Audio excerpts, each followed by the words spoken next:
Organize Me Radio, episode 60, The Parallels Between Organizing Our Physical Spaces, Perspectives, and Minds. I am Naeemah Ford-Goldson.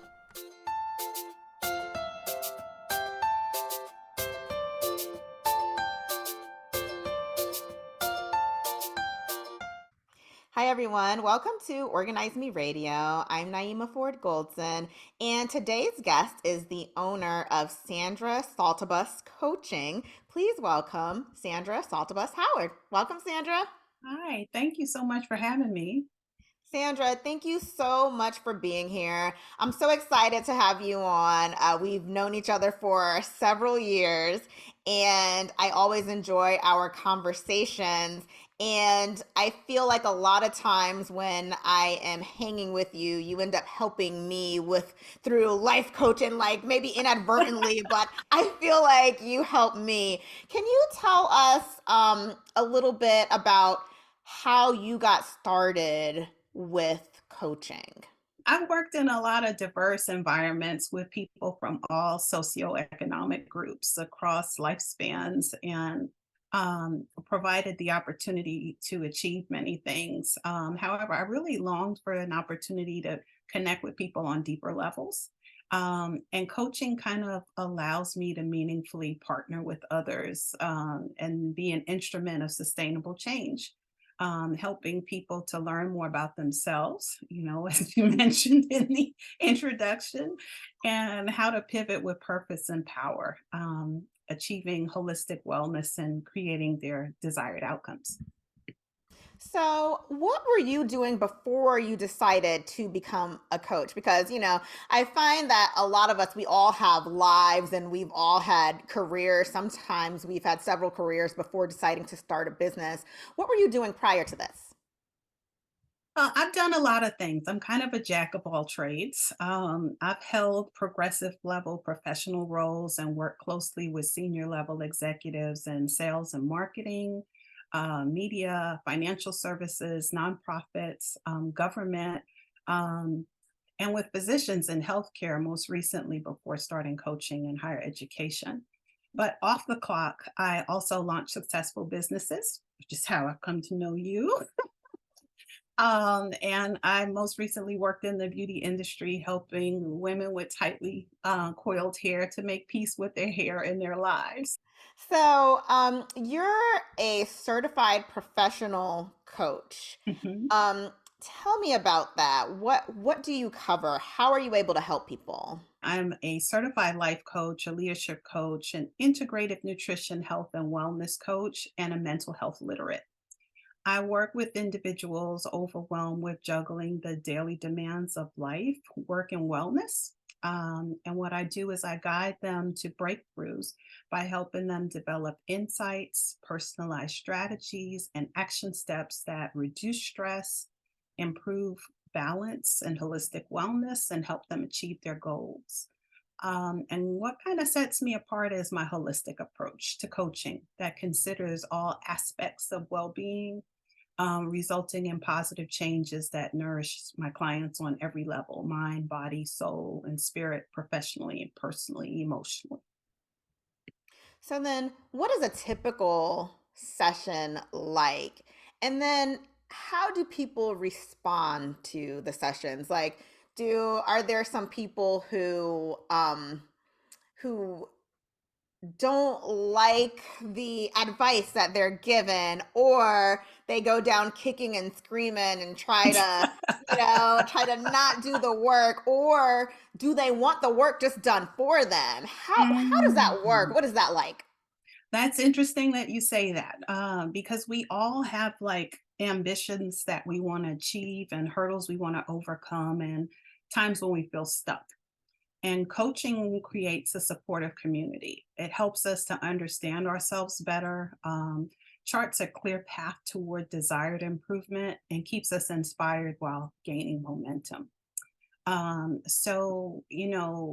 mentioned my specialties before. So, whether their goal is concerning health or wellness, nutrition, managing a chronic health condition, their career, or navigating change in their personal life, sometimes we know what we need to do, but we run into challenges in the space between where we are and where we want to be.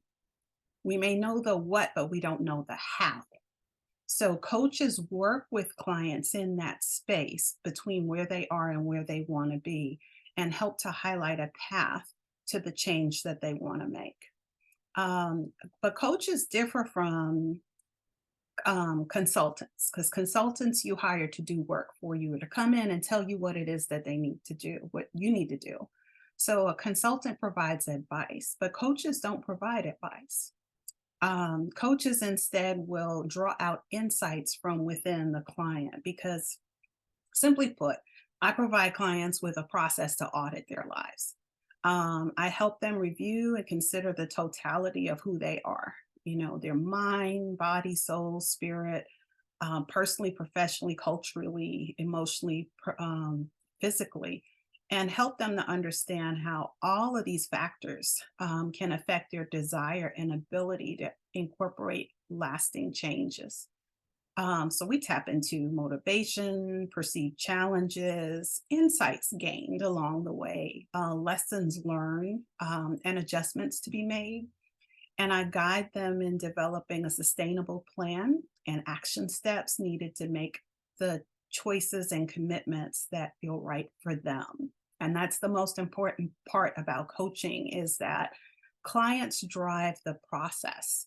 It's the coach doesn't provide advice. I help them to draw out insights from within. I'm kind of like a thought partner or a clarity partner for them, and provide a structure for them to highlight the path between where they are and the change that they want to have.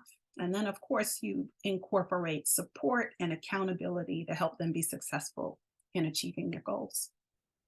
That's good. That's some good information. I like that. I feel like if a person doesn't know what a coach does, then this is what it is, you know? Right. So I feel like, after listening to this, they won't go in kind of blindly thinking that, okay, they're just going to do it for me because like you said, that's a consultant, that's Right. not a coach. Right.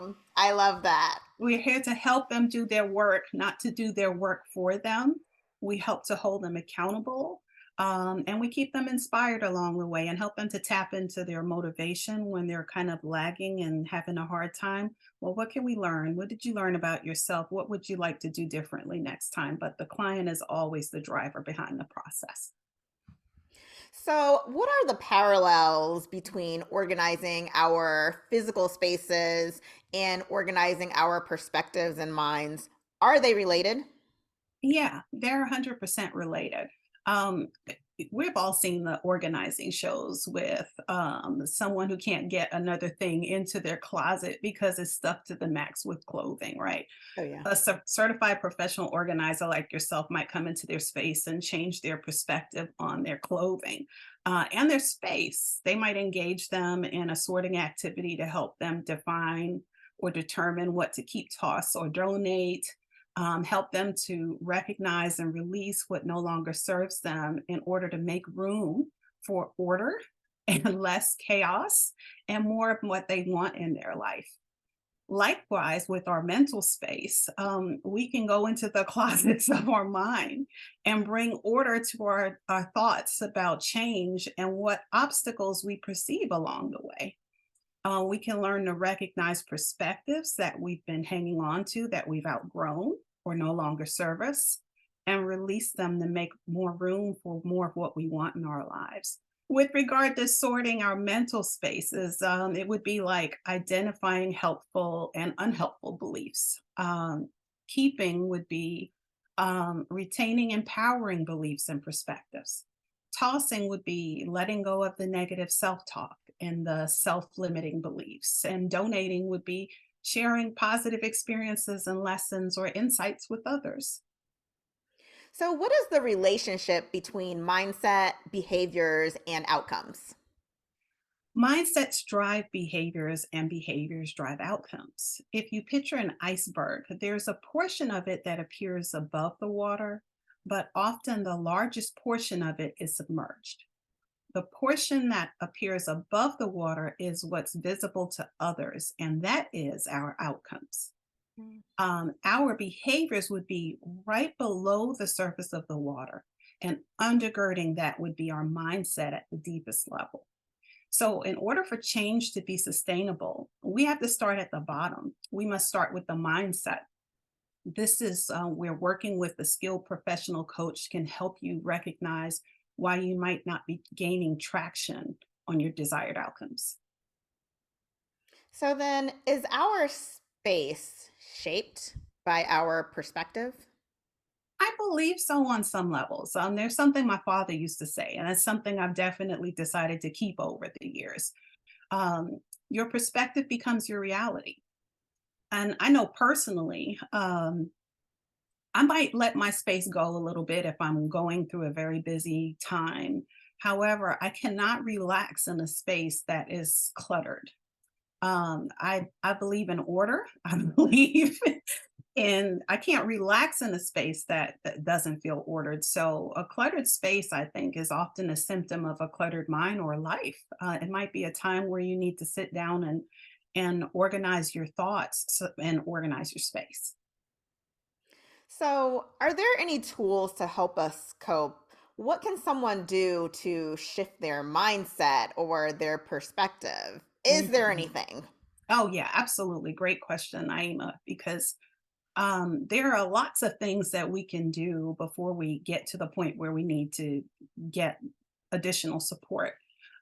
Things like affirmations, utilizing positive self talk to reinforce empowering beliefs, journaling. I'm a strong advocate of journaling. I have journals myself all over the place. And it allows you to reflect on your thoughts and your emotions for clarity and growth.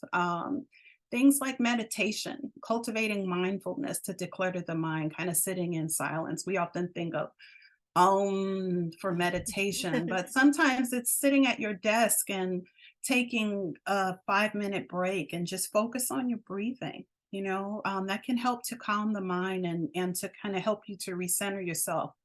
And also education, expanding knowledge and gaining new perspectives. I know for myself, whenever I've gone through challenging periods in life, I've looked for healthy distractions. They also help you to pivot and to feel less stuck. I know for me, it's I feel like a lot of people you know what you should be doing, you know what you Mhm. need to do to shift your mindset. You see it, you read the books, you hear the gurus and everything like that. But sometimes it's just hard to do, like you said, Mhm. sometimes like with meditation, you don't have to sit there with your eyes closed and your legs crossed saying om, right? You can Right. just kind of like just, I guess, just sit there and think and just relax and everything like that. And I always tell myself, okay, Naima, you're just going to meditate and do this and do that. But then when I try to meditate, it's like every thought comes in, and I Mhm. don't quite know how to quiet my mind yet. And it was you who told me that, listen to a meditation app. That'll probably help you. So that's still on my list to do. But I hopefully I will get there, and hopefully all the other listeners who have issues with, like, mindset, shifting your mindset, and Mhm. just basically trying to take on something, a new habit or something along those lines. Hopefully they're listening, and hopefully they hear what you're saying. um how can we support ourselves through change? Sure. I think the first thing we need to do is give ourselves permission to kind of sit in that space and sit with those feelings and kind of tap into, okay, this isn't working for me. you know I need to make a change. Sometimes grounding ourselves, listening to our bodies, taking the time to listen to and evaluate our choices, ensuring they align with our values and our desires are key. But in addition to that, and the affirmations and the meditation and other things we discussed, having a supportive community is incredibly important. You've got a great supportive community in your life, Naima. um, and research shows that being in a supportive community not only improves the quality of our lives, but it adds years to it. So sometimes we need support that our supportive communities can't provide.